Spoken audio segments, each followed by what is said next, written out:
could see me, right? Thank you. Well, like Christine, I'm really happy to be here with all of you today. It's so great to see your faces, and welcome if this is your first day to the convention, welcome. As Christina's comments show very clearly, nothing has changed for people of color or anyone really who knows anything about oppression since Obama took office. In fact, as many predicted, with Obama in the White House, the ruling class simply put a friendlier face on the oppressive and repressive policies that are ravaging all of our communities. We can thank Obama and his administration for the totally inadequate healthcare legislation and for recently sending 1,200 troops to the border, among many, many other things. African Americans, Asians, Chicanos, Latinos, Native Americans, immigrants, as well as women, queers, and other oppressed groups can no more rely on Obama and the Democrats than they can the Republicans. And they are truly the twin parties of capitalism. Far from things getting better under Obama, things are only getting worse, as Christina talked about. And the thing is, racism, as Christina also said, is rooted in the capitalist system. I mentioned yesterday a comrade who couldn't come to the convention, Norma Abdullah, from New York City. And Norma is known for, when she introduces herself, saying that she's a proud member of the Freedom Socialist Party and Radical Women. Norma's an 87-year-old retired school teacher. She's a longtime Harlem civil rights activist and a Trinidadian American Marxist. And believe me, she would have been here today had her health not prevented it. At a Black History Month event that we had in New York City this past February, the FSP and its sister organization, Radical Women, had on the myth of a post-racial society. Norma said, while ridding ourselves of racism will not be easy or automatic, racism is not inevitable. It came into being with capitalism, and it will perish with socialism. In fact, race is a social construct and has no scientific basis. And really the purpose of the myth of a post-racial society is to give the illusion that racism has ended, so that we won't continue fighting against racism, and actually in that process, fight against capitalism. I think everyone here knows that the society is no more post-racial any more than it is post-sexist, post-heterosexist, post-anti-worker, and this will be the case until we get rid of capitalism. But also, as Norma said, there is a solution. There is an alternative to capitalism, and that's socialism. To get to socialism, we need a revolution. And to build a revolution, we need a vanguard party that provides the program and the leadership needed. This was a big part of our discussions yesterday. And we need a vanguard party to express the class nature of our struggle. As stated in the political resolution, a socialist feminism and the vanguard party, which was the key topic of yesterday's discussions, it says, a political program for the collective emancipation of working people can only come alive by means of an organization for collective action. The type of organization suited for this monumental task is the vanguard party. So I mentioned class struggle. What do I mean by the class nature of our struggle? Well, I wanted to go back for a minute to Black Marxist and Trinidadian sociologist Oliver Cox. And in his book, Caste, Class, and Race, he says the fact of crucial significance is that racial exploitation is merely one aspect of the problem of the proletarianization of labor, regardless of the color of the laborer. Hence, racial antagonism is essentially political class conflict. And incidentally, Cox is the uncle of a cousin of Comrade Norma's. Yeah, not coincidentally. Going back to the role of the Vanguard Party, fortunately that is one of the main themes this weekend, and the FSP's role as just such a party.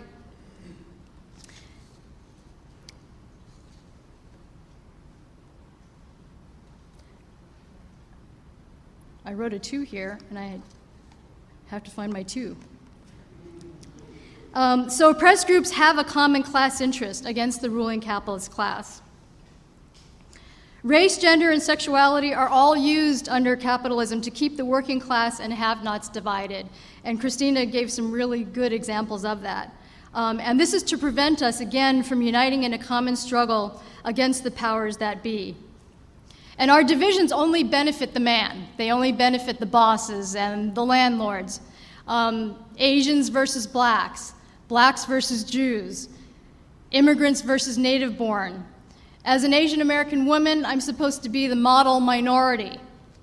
And this is just another myth, and one that serves to keep Asians divided from other people of color. It gives this false perception that Asians aren't oppressed. And so then we can become the enemy of other people of color. Well, I really don't think that the Vietnamese fishermen whose lives and livelihoods have been destroyed by the BP oil spill would agree with that.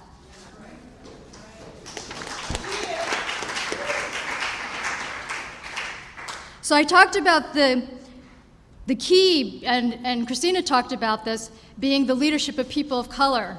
And it's really not just a theoretical idea. This leadership is imperative, and we talked about this yesterday too, it's imperative to fully realizing the Freedom Socialist Party's program. As a lesbian of color, I was deeply influenced by black revolutionary feminists like Barbara Smith, Audre Lorde, and Pat Parker, whose voices burst forth in the 70s and 80s. The Combahee River Collective was a group of black feminists, including Barbara Smith, whose statement of purpose articulated the theory that those who are multiply oppressed by race, gender, sexuality, and class would of necessity destroy all systems of oppression and advocate socialist revolution that is feminist and anti-racist. And isn't that what we've been talking about this weekend?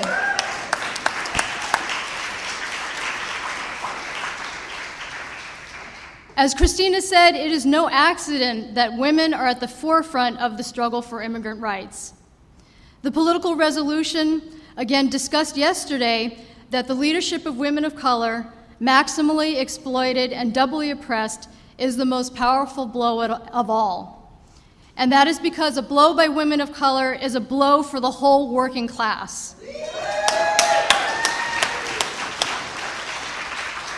It is our very experience with these multiple forms of oppression that gives women of color, queers of color, youth of color, the potential to be such dynamic leaders. And youth of color are key because, putting it plainly, they won't stand for the bullshit. Unemployment for African Americans nationally is over 16%, while among black teenagers, it is over 37%. Young people's experience, insight, and energy are what give them the potential to be our new leaders. We also talked yesterday about the idea of revolutionary integration, which is one of the key tenets of the Freedom Socialist Party's program, along with feminism.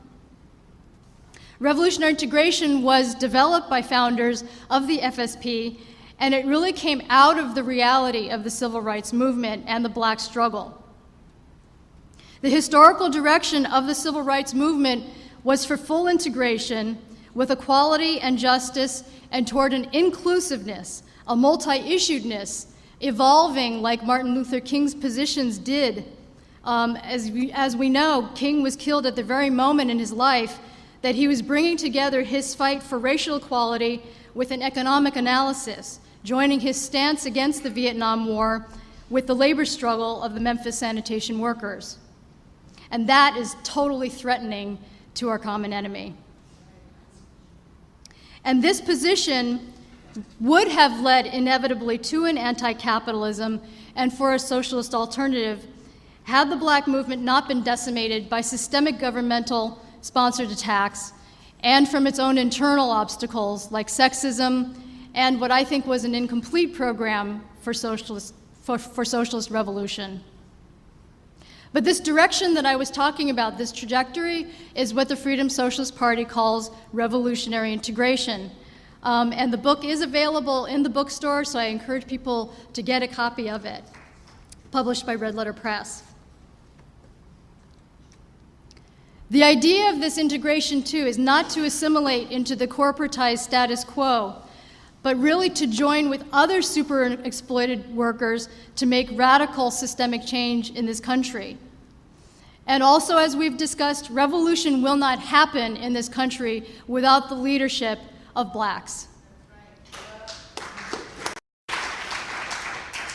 Another thing that revolutionary integration means for the FSP is that blacks, Asians, Latinos, Native Chicanos, Native Americans all work shoulder to shoulder in leadership with each other and with our white comrades and allies against our common enemy, which is the ruling class.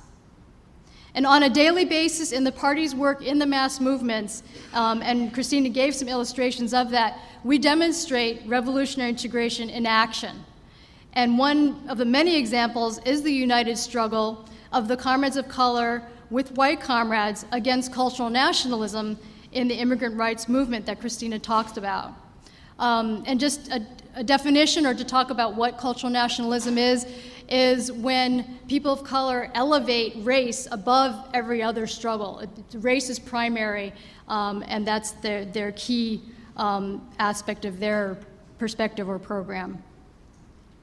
And it really ends up selling out. It always ends up selling out women and queers, and often it ends up also being anti-Semitic.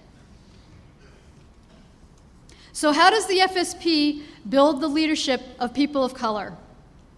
Well, as Helen talked about earlier, the founders of the Freedom Socialist Party, not only were they 50-year-olds, but they were white and Jewish women.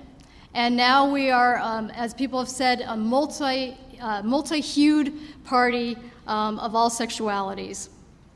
And that's because of the program and the dedication of the founders to bring life to that program. The people of color in the party are neither treated as second-class citizens, nor are they held up on a liberal fashion on a pedestal. Comrades of color are given the same opportunities and support as white comrades for taking on as much leadership as they or we want to.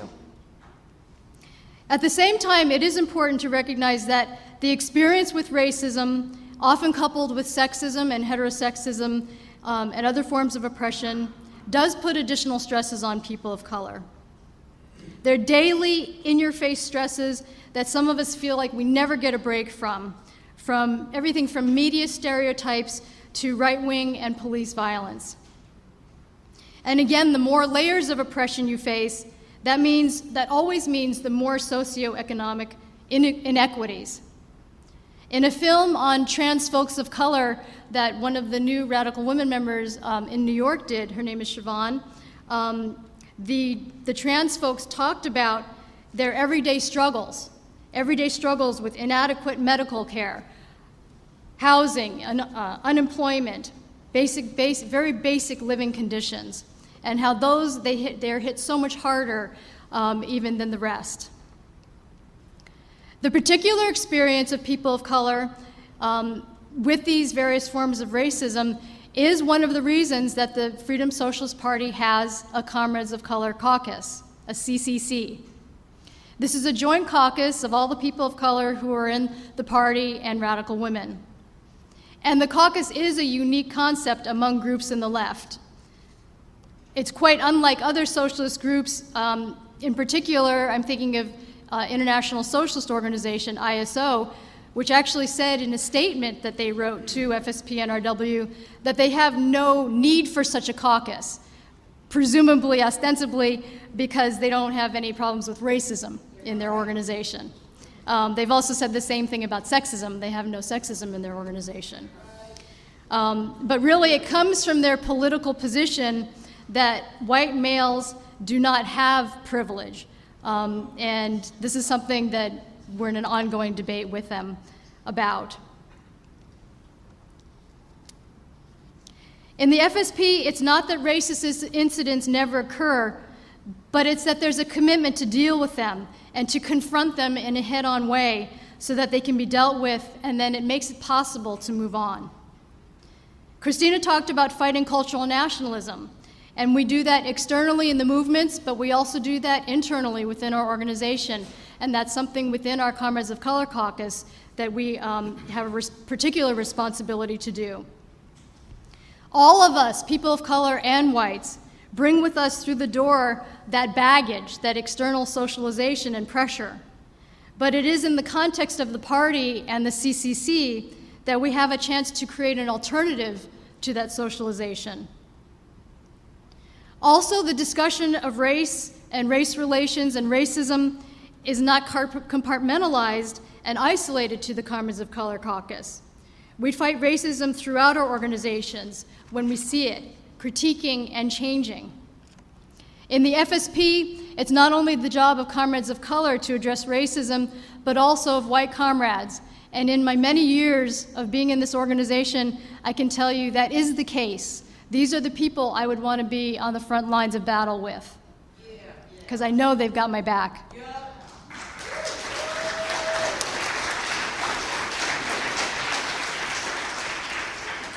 The CCC provides leadership to the party on issues relating to people of color and race, and has a particular role in building the leadership of members of color.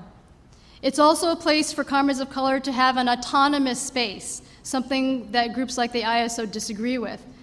An autonomous space to talk frankly with each other about race issues and pressures. And at the same time, the CCC is accountable to the two organizations that it is a part of, FSP and Radical Women.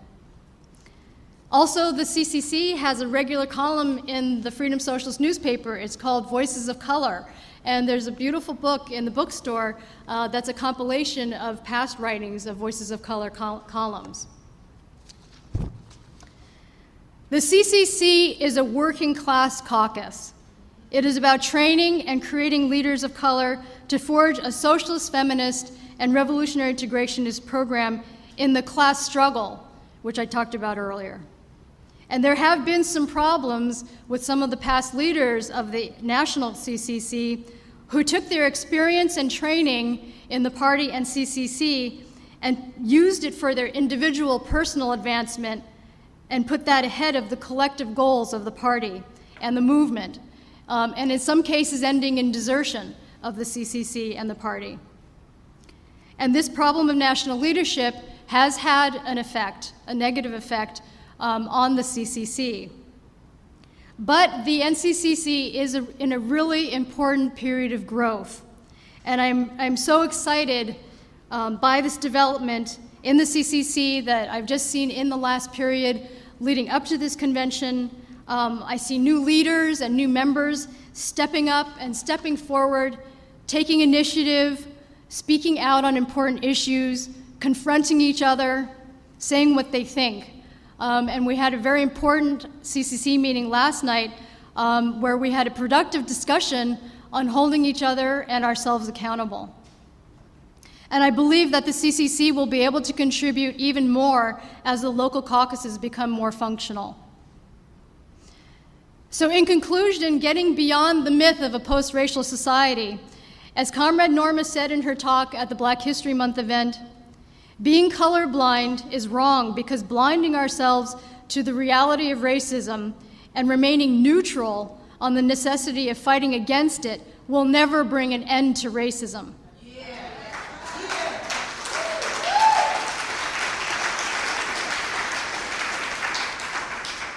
The goal is not color-blindedness or race neutrality or the ruling classes and media's so-called post-racial society. We can construct a new society that celebrates the diversity of ethnicity, culture, language, and traditions, and cultivates solidarity, something that's very foreign to people these days. And this can be achieved if we get rid of capitalism, which instead breeds division based on these. And as for proposals to the party, I support the proposals that Christina put forward and would like to also advocate that the FSP continue its priority on the leadership of people of color in the movements and specifically within the party itself, with a particular emphasis on building the national CCC and local caucuses. And to do this, we have to recruit more people of color to the party for all the reasons that we've talked about. And specifically recruit African Americans, because as we said, we can't make a revolution without their leadership. Party members should also continue to demonstrate revolutionary integration in action, and that is comrades of color and white comrades working shoulder to shoulder to get rid of this rotten capitalist system that keeps us all down. And lastly, I'd like to make a plug to the people of color in the room to join the FSP, find out more about us, and come to the National CCC dinner tonight where you're invited. Because we are, after all, talking about a revolution and what's beyond the myth of a post-racialist society. We're talking about a socialist feminist revolution. So let's get down to business.